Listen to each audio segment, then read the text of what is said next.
H D. Kumaraswamy ಅವರು ಮತ್ತೆ ಅಖಾಡಕ್ಕಿಳಿದಿದ್ದಾರೆ.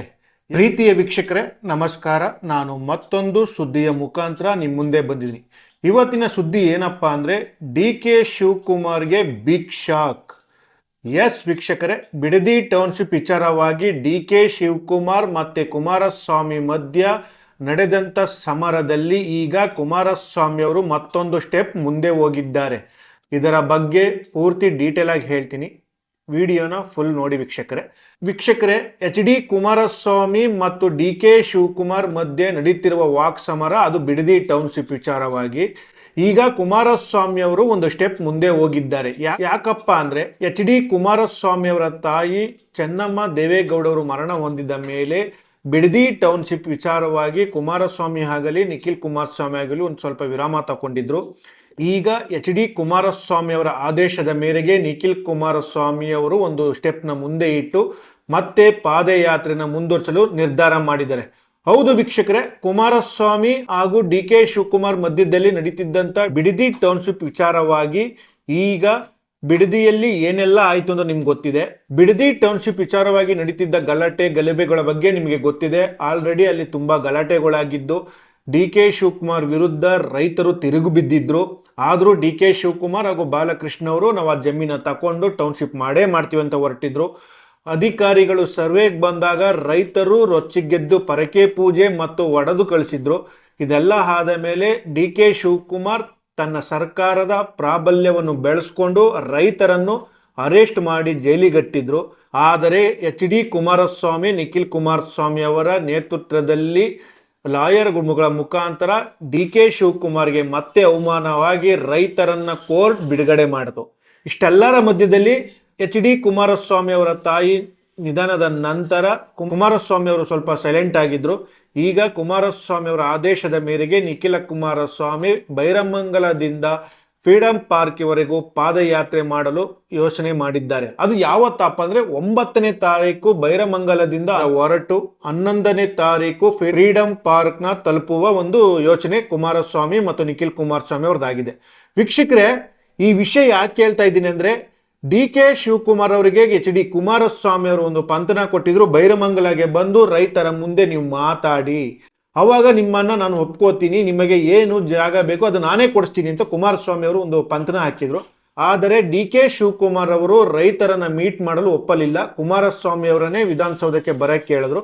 ಆದರೆ ಕುಮಾರಸ್ವಾಮಿ ಅವರು ವಿಧಾನಸೌಧಕ್ಕೆ ಹೋಗದೆ ಬೈರಮಂಗಲಕ್ಕೆ ಹೋಗಿ ರೈತರ ಮಧ್ಯದಲ್ಲಿ ಕೂತು ರೈತರ ಸಮಸ್ಯೆನ ಆಲಿಸಿದ್ರು.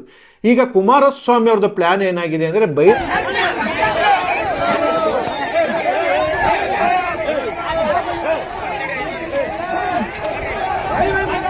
ಬೈರಮಂಗಲದಿಂದ ರೈತರನ್ನು ಕರೆದುಕೊಂಡು ಅಂದರೆ ಬೈರಮಂಗಲ ಆಗಬಹುದು ಹಾಗೂ ಬಿಡದಿ ಟೌನ್ಶಿಪ್ಗೆ ಒಳಗೊಂಡಂತ ಹಳ್ಳಿಗಳಾಗಬಹುದು ಎಲ್ಲರನ್ನು ಕರ್ಕೊಂಡು ಈಗ ಬೆಂಗಳೂರಿಗೆ ಕುಮಾರಸ್ವಾಮಿ ಮತ್ತೆ ನಿಖಿಲ್ ಕುಮಾರಸ್ವಾಮಿ ಹೊರಟಿದ್ದಾರೆ. ಅದು ಪಾದಯಾತ್ರೆ ಮುಖಾಂತರ. ಏನಪ್ಪ ಅಂದ್ರೆ ಪಾದಯಾತ್ರೆಯಲ್ಲಿ ನಾವು ರೈತರ ಪರವಾಗಿ ಇದ್ದೇವೆ ಅಂತ ಕುಮಾರಸ್ವಾಮಿ ಡಿ.ಕೆ. ಶಿವಕುಮಾರ್ ಅವರಿಗೆ ಚೆಕ್ಮೆಂಟ್ ಇಡಲು ಇದೊಂದು ಪ್ಲಾನು.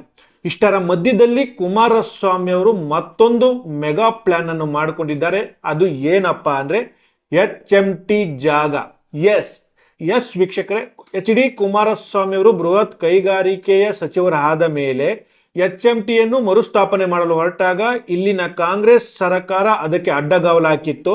HMT ಜಾಗ ಅರಣ್ಯ ಇಲಾಖೆಗೆ ಸೇರಿದ್ದು ಎಂದು ಕಾಂಗ್ರೆಸ್ಸಿನ ಸಚಿವರು ಹೇಳಿಕೆ ಕೊಟ್ಟಿದ್ರು. ಇದಕ್ಕೆ ಕುಮಾರಸ್ವಾಮಿ ಅವರು ಪ್ರೆಸ್ ಮೀಟ್ ಮಾಡಿ ಯಾವಾಗ HMT ಈ ಜಾಗವನ್ನು ಪರ್ಚೇಸ್ ಮಾಡಿತ್ತು ಅಂತ ಡೀಟೇಲ್ ಆಗಿ ಹೇಳಿದ್ರು.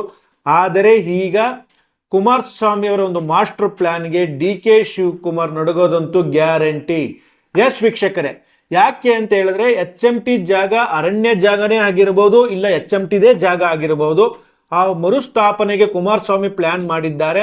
ಆದರೆ ಎಸ್.ಎಂ. ಕೃಷ್ಣ ಅವರ ಕಾಲದಲ್ಲಿ ನಗರಾಭಿವೃದ್ಧಿ ಸಚಿವರಾಗಿದ್ದ ಡಿ.ಕೆ. ಶಿವಕುಮಾರ್ ಅವರು HMT ಜಾಗವನ್ನು ಬೇರೆಯ ಖಾಸಗಿ ಕಂಪನಿಗಳಿಗೆ ಮಾರಾಟ ಮಾಡಿದ್ದಾರೆ ಎಂದು ಕುಮಾರಸ್ವಾಮಿ ಈಗ ಇದನ್ನ ಇಟ್ಟುಕೊಂಡು ಬೇರೆದೇ ಒಂದು ಪ್ಲಾನ್ ಮಾಡ್ತಾ ಇದ್ದಾರೆ.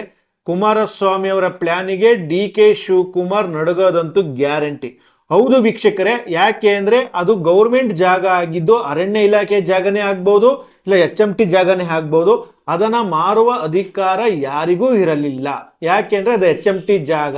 ಅದನ್ನ ಡಿ ಕೆ ಶಿವಕುಮಾರ್ ನಗರಾಭಿವೃದ್ಧಿ ಸಚಿವರಾದ ಮೇಲೆ ಇದನ್ನ ಬೇರೆ ರೀತಿಯಲ್ಲಿ ಡಿನೋಟಿಫಿಕೇಶನ್ ಮಾಡಿ ಬೇರೆಯವರಿಗೆ ಮಾರಿದ್ದಾರೆ ಎಂದು ಈಗ ಕುಮಾರಸ್ವಾಮಿ ಅವರು ಸರ್ಕಾರದ ವಿರುದ್ಧ ಮುಗಿಬೀಳಲು ರೆಡಿಯಾಗಿದ್ದಾರೆ. ಜೊತೆಗೆ ಮುಂದೆ ಬರುವ ವಿಧಾನಸಭಾ ಅಧಿವೇಶನದಲ್ಲಿ ಕಾಂಗ್ರೆಸ್ಸಿಗೆ ಟಕ್ಕರ್ ಕೊಡಲು JDS ಮತ್ತೆ BJPಯ ನಾಯಕರನ್ನು ಕುಮಾರಸ್ವಾಮಿ ಕೇಂದ್ರ ಸಚಿವ ಅಮಿತ್ ಶಾ ಮೇರೆಗೆ ಎಲ್ಲರನ್ನು ಒಗ್ಗೂಡಿಸಿ ಕಾಂಗ್ರೆಸ್ ಅನ್ನು ಹೇಗೆ ಕಟ್ಟಾಕಬೇಕು, ಅದು ಅಲ್ಲದೆ DK ಶಿವಕುಮಾರ್ ಅವನು ಅಧಿವೇಶನದಲ್ಲಿ ಹೇಗೆಲ್ಲ ಕಟ್ಟಾಕಬೇಕು, ಯಾವ್ಯಾವ ಜಾಗದ ಬಗ್ಗೆ ಯಾವ್ಯಾವ ಹಗರಣಗಳ ಬಗ್ಗೆ DK ಶಿವಕುಮಾರ್ ಸರ್ಕಾರವನ್ನು ಕಟ್ಟಾಕಲು ಕುಮಾರಸ್ವಾಮಿ ಒಳಗಿಂದಲೇ ಪ್ಲಾನ್ ಮಾಡಿ ಕೊಡ್ತಾ ಇದ್ದಾರೆ.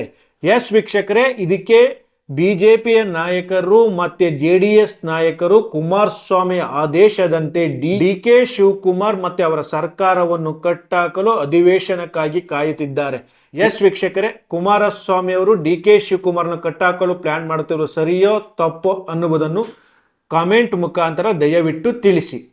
ಪ್ರಿಯ ವೀಕ್ಷಕರೇ, ಸಿನಿಮಾ, ರಾಜಕೀಯ, ವಿಚಾರ, ವಿಮರ್ಶೆ, ಸಂದರ್ಶನ ಹಲವಾರು ವಿಷಯಗಳಿಗಾಗಿ ನಮ್ಮ ಆದಿಪುರುಷ ಸ್ಟುಡಿಯೋಸ್ ಚಾನೆಲ್ಗೆ ಸಬ್ಸ್ಕ್ರೈಬ್ ಮಾಡಿ. ಲೈಕ್, ಶೇರ್, ಕಮೆಂಟ್ ಮಾಡುವುದರ ಮೂಲಕ ನಿಮ್ಮ ಬೆಂಬಲ ವ್ಯಕ್ತಪಡಿಸಿ. ಮತ್ತೆ ಸಿಗೋಣ.